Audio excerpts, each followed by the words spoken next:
All All right. right. Let's see if we can get it to work. No, we're just going to record it and then we'll play it later.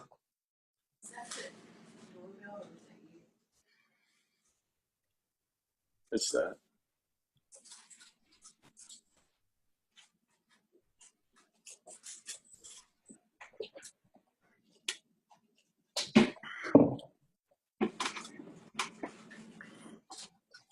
It's doing the exact same shit. All right. We'll just go ahead and it's recording anyway. So, gotta love technical difficulties. All right. So we're going to record this and You we'll play have it an later. IT person there with you? What's that? You have an IT person there with you? You're looking at him. Oh, that's that, and there is the problem. Well, anyway, we're gonna roll this anyway, and we'll play it later. So, Randy, I really appreciate you joining us on the Drug and Alcohol Tony's Facebook Live show. And I think, as my social media people put it, this is a show with the great Randy Grimes sitting in his mother-in-law's house, waiting for that shelf to drop on his head. That's right. Whatever this is here. Yeah, we hope it doesn't fall on your head. But in any event, I really appreciate you taking time to chat with me. I know that. Let's get rid of that. There we go. To chat with me, or to see if it's playing on Facebook. We're just going to chat and see if it's on Facebook. And we're excited to have you. And I've known you for a couple of years, but really until yesterday, until we chatted, I'm embarrassed to say I didn't know that much about you, and then I was really humbled because there's so much more to you than your football career. And I think that's kind of what we're going to talk about, because when we first started to chat and we got like 5 minutes into it, you're like, well, see, I told you there's nothing to talk about. And 40 minutes later, we were still chatting because you're like a super interesting guy. And really, honestly, I thought you might be somebody special when I spoke to Vance Johnson last week. But after speaking to you yesterday, I'm pretty sure that's true. So I appreciate you coming on the show with me. Well, I appreciate you having me. Thanks for the opportunity. So anyway, I want you to tell us, where you grew up, because even though you have this wonderful Southern accent, a bit like me. Yeah, right. Straight out of Texas. You are right. So you grew up in Texas. Tell me where did you grow up in Texas? Yeah, I grew up in a small town right outside of Dallas. Well, it was a small town back then. It's not so small anymore. It's called Tyler, Texas. It's the rose capital of the world, as a matter of fact, where Earl Campbell is from. And man, I had the greatest childhood ever. Football, Friday night lights, pasture parties, pickup trucks, all that good stuff. And, just a uh, great atmosphere, to be in, to be raised in. I had the greatest parents in the world, brother and sister. And, it was just a good time to be in Tyler, Texas. We had a lot to do and a lot of good times. Yeah, one of the things I've heard about Texas is that I don't know if football is king, but they tell me that the football is a really important part of Texas. And I remember seeing that movie Friday Night Lights. Is it Friday Night Lights? Is that the That's one? right. Yeah. And it really, I mean, it seems to suggest that football is really, really important there in Texas. Well, I mean, it's just such a great opportunities for families to get together, something to share with families. It's a big part of Texas. It's a big part of Florida. It's a big part of a lot of states and their high school programs, junior high programs, and it's just such a great sport. You learn so many lessons from it. You learn so much. You're you have such good camaraderie with guys. You have so many friends, and it teaches you a lot of lessons about life that you carry through the rest of your days. Wow. So you grew up with a mom and dad, right?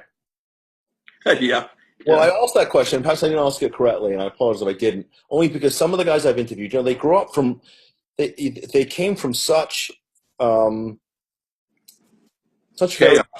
they weren't certainly weren't as blessed as I know I was, and I had two parents, a brother and a sister, and some of these people came from really nothing. I mean, when I interviewed Darryl Strawberry, I mean, he came from South Central LA. His father was an alcoholic. I mean, terrible, terrible upbringing, and even though he was a brilliant athlete, it sort of he carried it around with him for so long Right. until he dealt with it. I mean, Yeah, and mine wasn't anything like that. I had two great parents. I had parents that didn't drink at all. I was in church every Sunday. I had a brother and sister who were the same way. You know, everything was great, and I was afforded every opportunity that I wanted. You know, they made it happen. They found a way. We certainly weren't wealthy or even middle class, but my parents always seemed to find a way to help me do whatever it is I wanted to do. So, you know, I'm forever grateful, and had the greatest upbringing ever. Do you have brothers and sisters? Yeah, I do.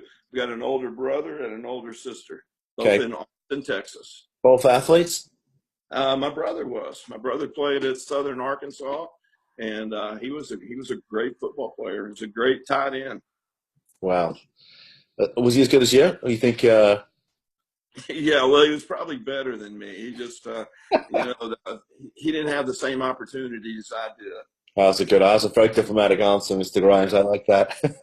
I see politics in your Yeah, view. my brother's bigger and meaner than I am, so I'm careful what I say. All right, well, okay, maybe I'll stay away from your brother now.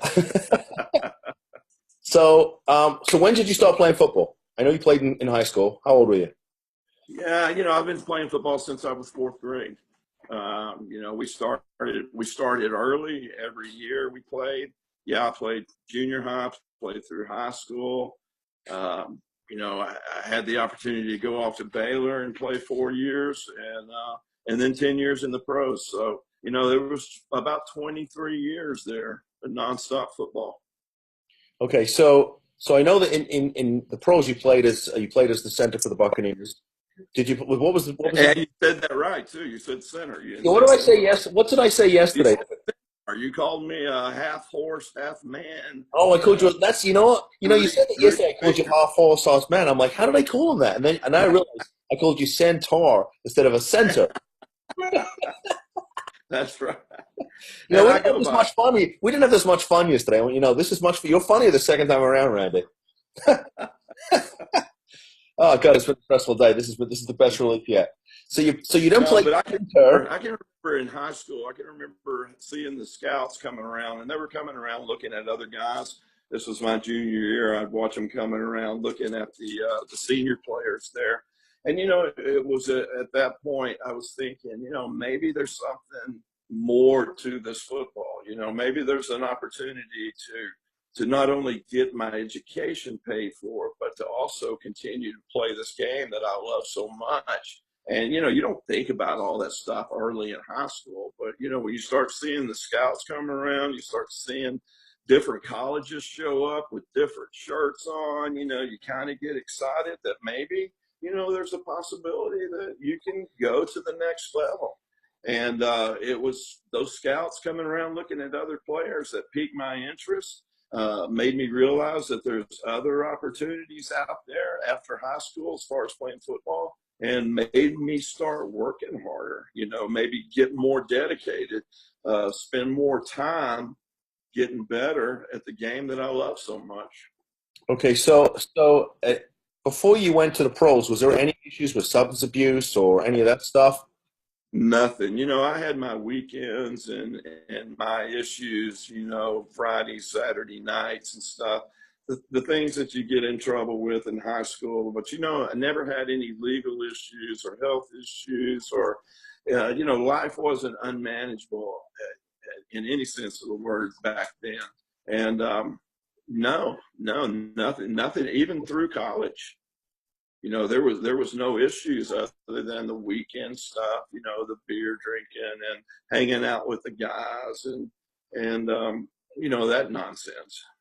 Okay, so you get recruited by Baylor. I know that you told me that you were pretty happy about that because you're a Texas guy and you wanted to play in Texas. And I think you said back then Well, yeah, Southwest Conference was the real. I being mean, that the was good the. Southern Baptist that I am, you know, I was definitely going to go to the largest Baptist school in the world.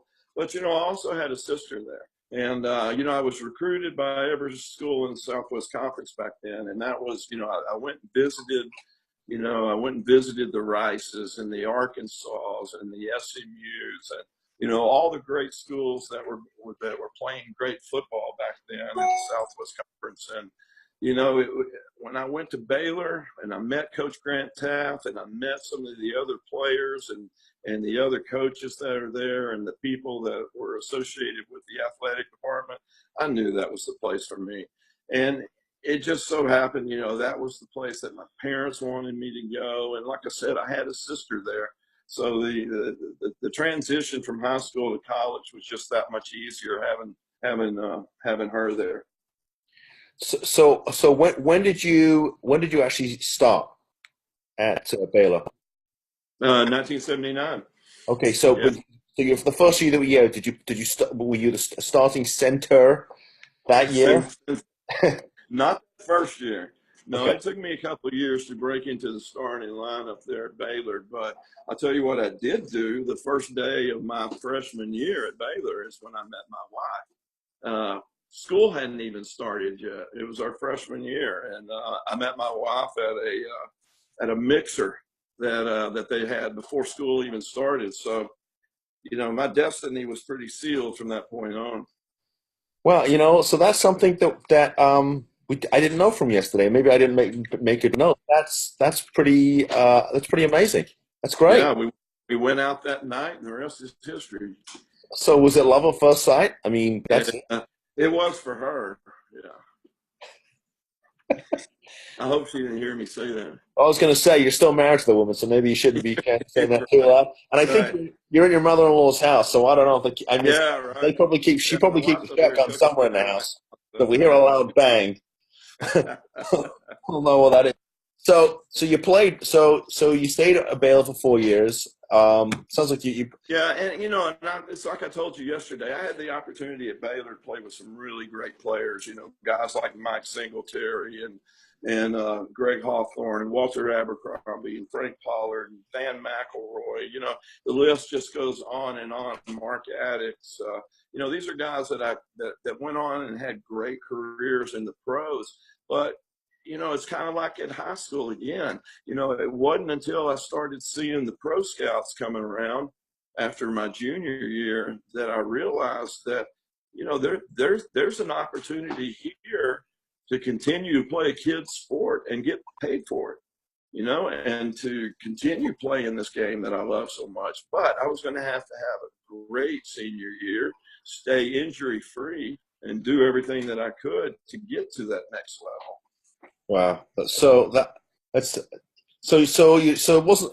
I mean, a lot of guys they go from high school to college, and there's sort of that natural assumption that they're going to play professional ball. It's just a matter of when they're going to leave and go do it.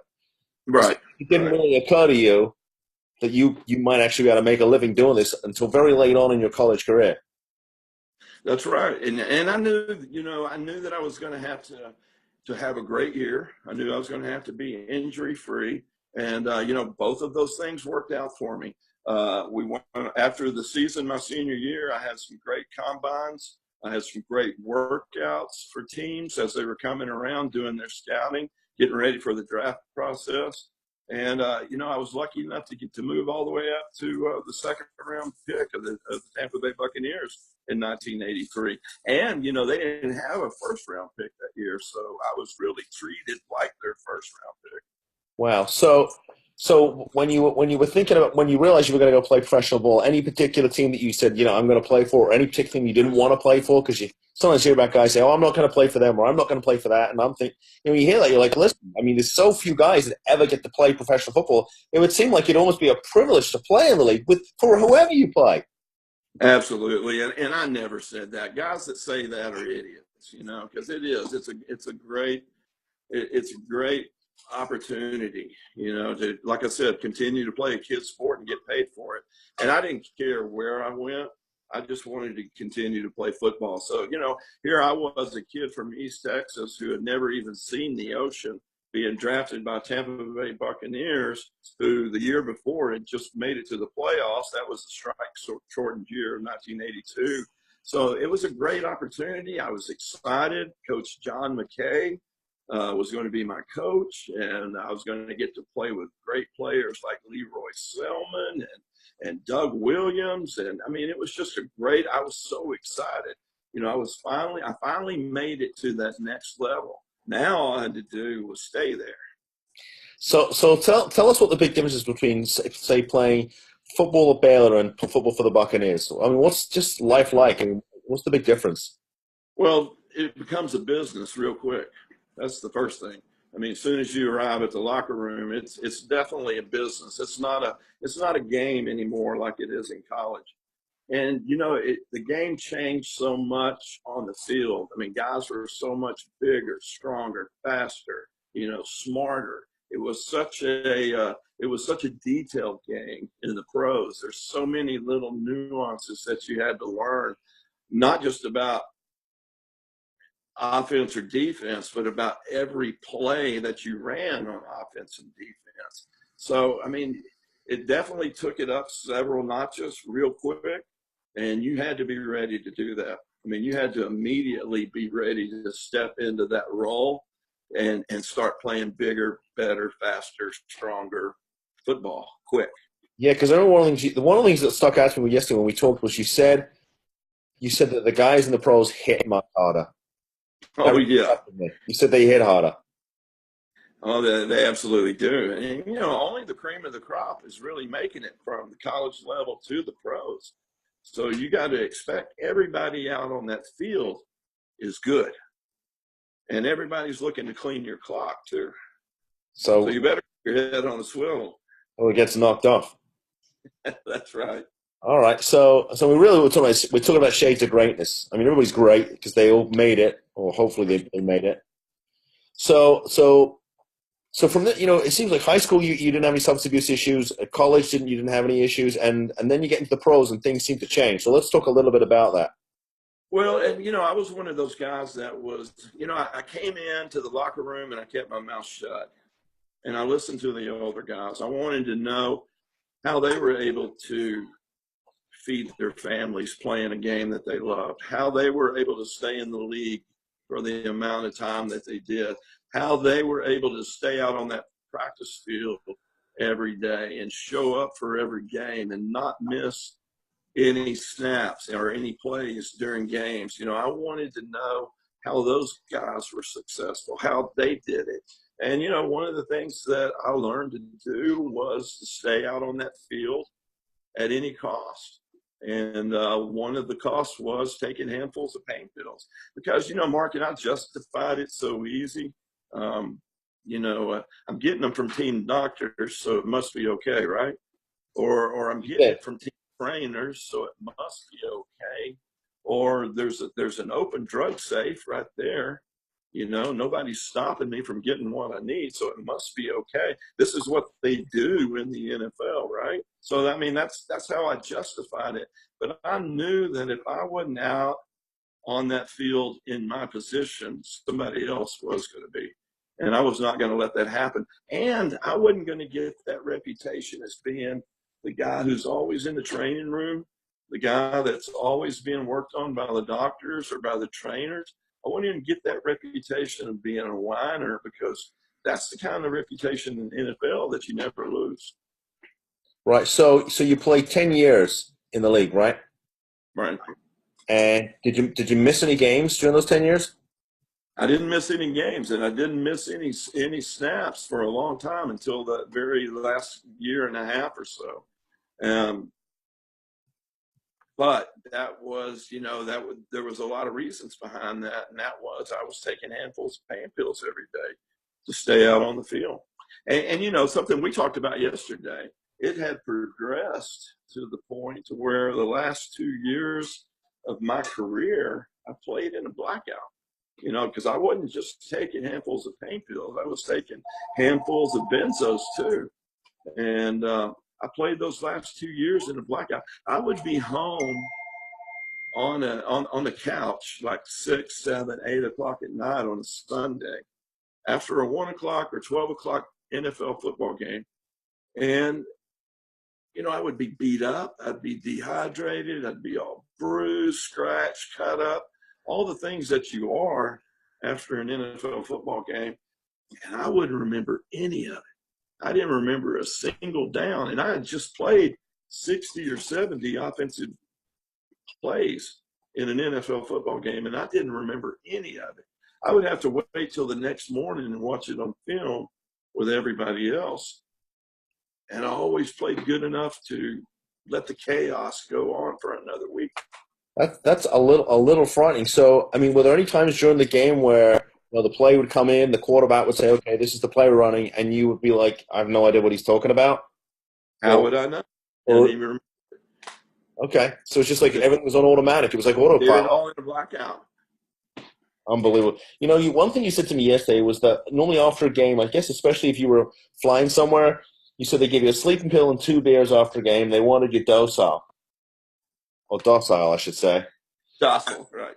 God, man, I got to, you think 31 years in this country, I finally learned to speak American English. It's really annoying. Yeah, that was pretty standard. As soon as you got on the airplane, they'd hand you a sleeping pill and two beers, and that was routine. That went on for years. That went on every year that I was there.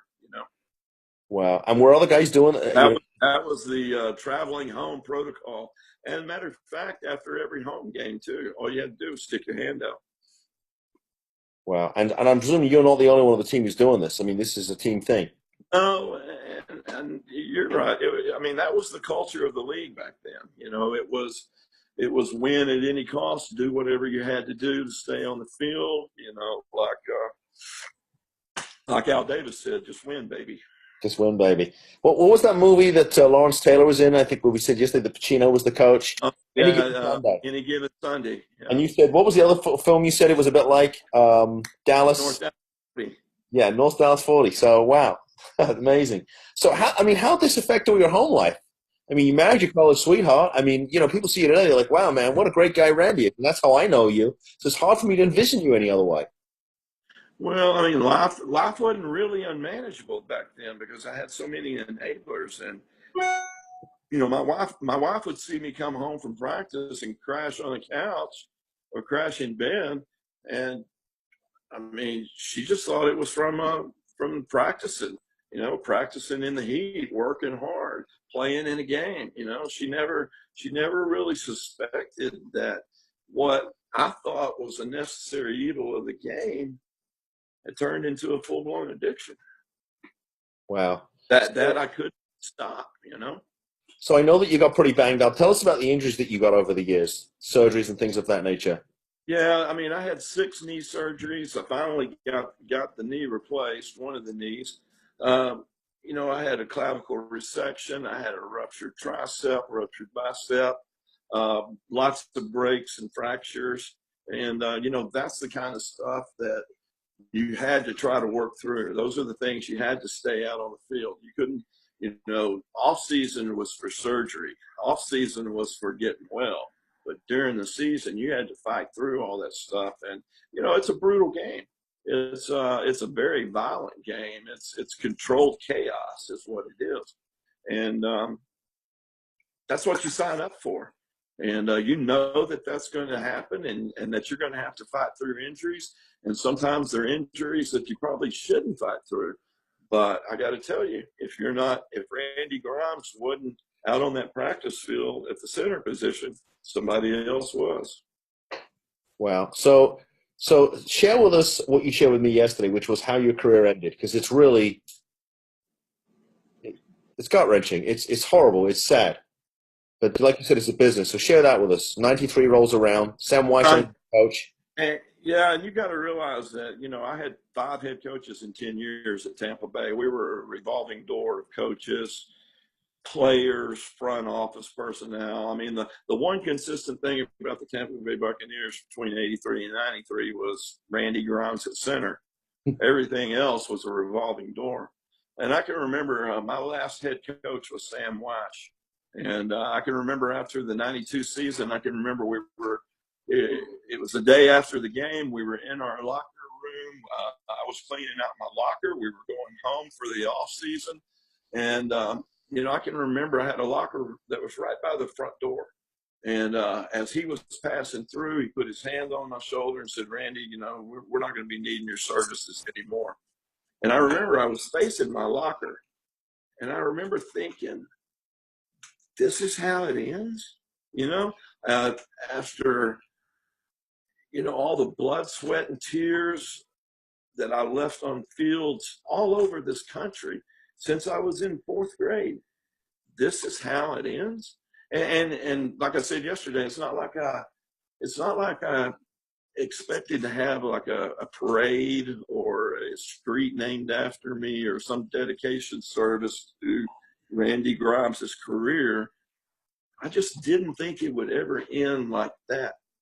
And I remember just sticking my arm in my locker and raking everything out of my locker into a black trash bag and walking out the back door. And that was it. Randy Grimes, the football player, didn't exist anymore. It was over just that fast. And I didn't deal with that very well. You know, for so long, football was who I was, not just something that I did. And I didn't realize that. I didn't realize, I didn't know how to go through life without football, without being Randy Grimes, the football player. You know, I struggled with being a husband, with being a father, with being an employee, you know, a neighbor. I didn't know how to go through life without being Randy Grimes, the football player. And as crazy as that sounds, that's who I was for so long. And, you know, that fueled my addiction. I took that addiction that started with the Tampa Bay Buccaneers. I took that into my private life. And yeah, the injuries just kept getting worse. The addiction kept getting worse. And the tolerance kept getting higher. But I also had all these underlying self-worth issues and these identity issues. And yeah, chronic pain was always there, but it was the deep underlying stuff that was going on in here and in here that fueled that for another 20 plus years, Mark. Yeah, because I mean, you told me you got clean September 22nd, 2009. You got, That's correct. and you left the Buccaneers at the I guess would have been the end of the '93 season. Right. That's a long. So you basically went 16 years. What was going on I mean, what were you doing with yourself for 16 years? Life was unmanageable. Well, that's an understatement. You know, I was getting good jobs and I was losing good jobs. You know, I was getting houses and losing houses. I was getting relationships and losing relationships.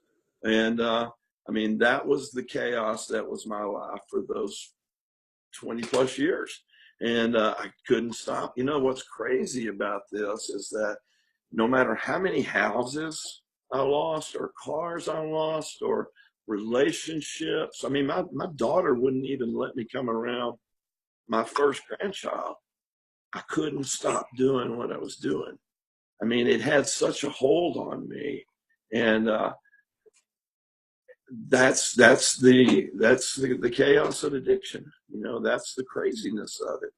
And you know, I'm one of those guys that had to lose everything. So tell me, because I know you finally got the treatment September 22nd, 2009. So what was the catalyst that you finally said, listen, I got to deal with this. I got to get myself clean. Yeah, well, I mean, there were a lot of things. I was having a lot of seizures right there at the end. I mean, because not only were opiates a huge part of my addiction, but so were the benzodiazepines, the Xanax, and seems like it was a disease about more, and I never had enough. And you know, I was having seizures left and right. Um, it was the fact that my wife had finally set a boundary, and she left because she couldn't handle it anymore. She couldn't continue to sit by and watch me kill myself. Um, I had a good friend named Tom McHale that I played with in Tampa. He passed away doing the exact same thing that I was doing, you know, self-medicating injuries that he got while he played for the Bucs. And one morning he just didn't wake up. So it was a combination of the perfect storm.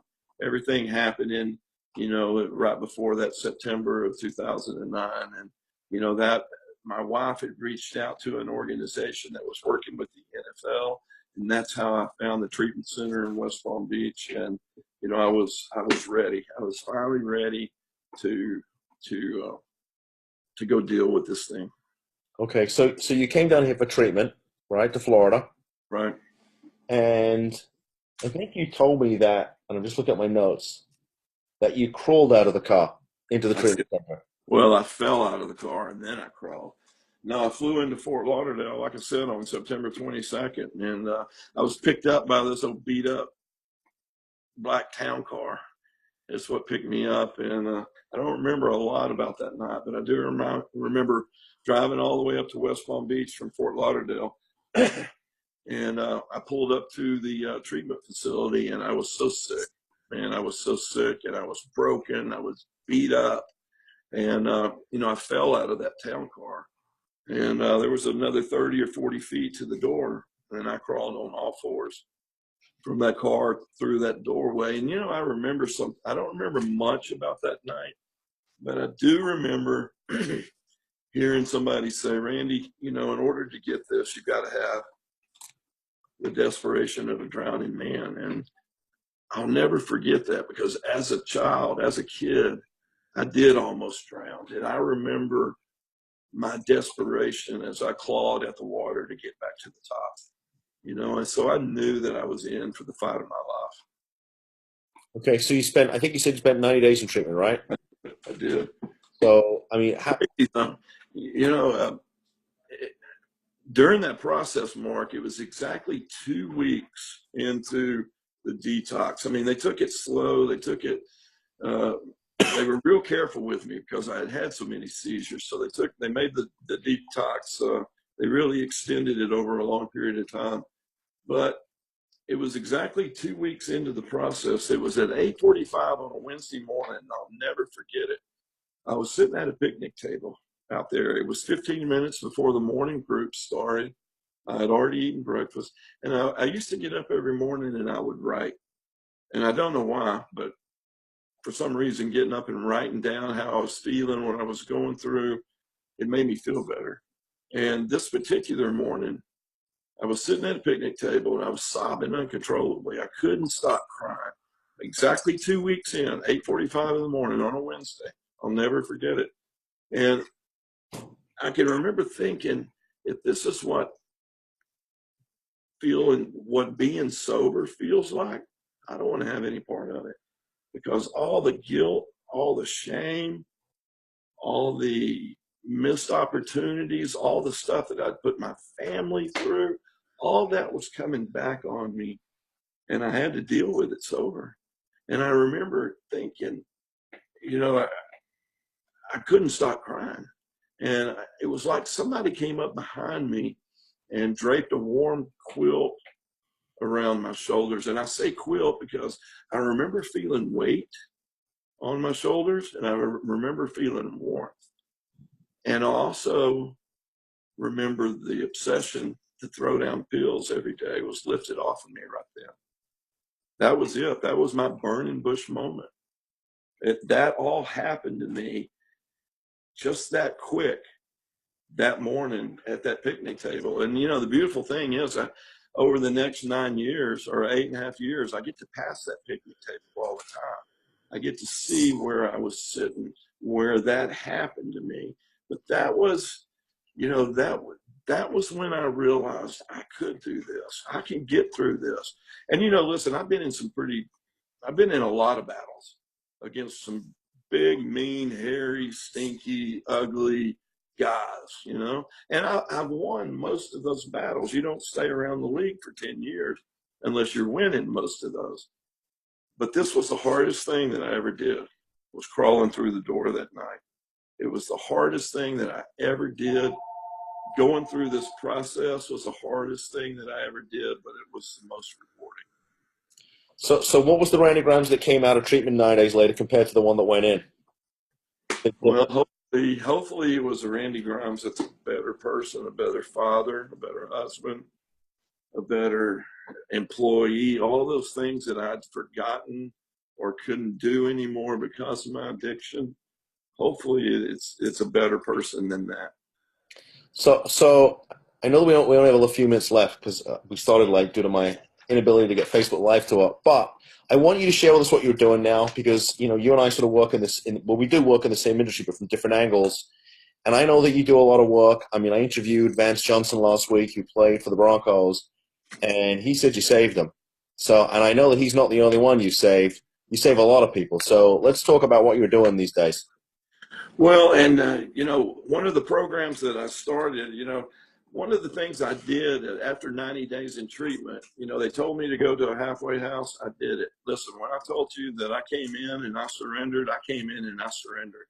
And whatever they told me to do, I did it. One of the things was go to a halfway house after treatment, after that 90 days. I would also come back onto campus every day, even though I had been discharged and I wasn't admitted there anymore. I would come back on campus every day and just pick up cigarette butts. Anything that would keep me connected to the facility, because that facility was my safe place. Those people there were my safe people. And I needed them to hear my voice and see my eyes every day, because they were the people that were going to call me on my stuff. And those are the ones that had gotten me over the hump and through this process.